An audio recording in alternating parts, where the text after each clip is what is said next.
اردو بازار کے publishers, printers, بک بائنڈرز، sellers حکومتی یکساں نصاب پالیسی کے فوری نفاذ کے خلاف سراپا احتجاج بن گئے۔ تاجروں نے احتجاجاً اردو بازار بند کر دیا۔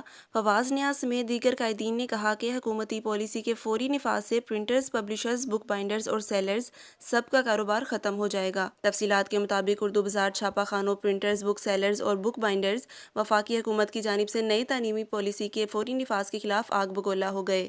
اردو بازار بند کر کے بڑے جلسے کا اہتمام کیا اور وفاقی حکومت کی نئی یکساں نصاب پالیسی کے فوری نفاذ کو مسترد کر دیا۔ صدر فواز نیاز نے کہا کہ پرنٹرز، پبلشرز، بک بائنڈرز، سیلرز نئی پالیسی کے خلاف نہیں مگر اس کے فوری اطلاق سے کاروبار کو شدید نقصان پہنچے گا۔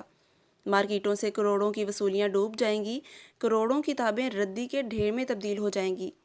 حکومت یکساں نصاب پالیسی کے نفاذ کے لیے کم از کم 1 سال کی توسیع کرے تاکہ پبلشرز، پرنٹرز، بک سیلرز کا سرمایہ جامد نہ ہو۔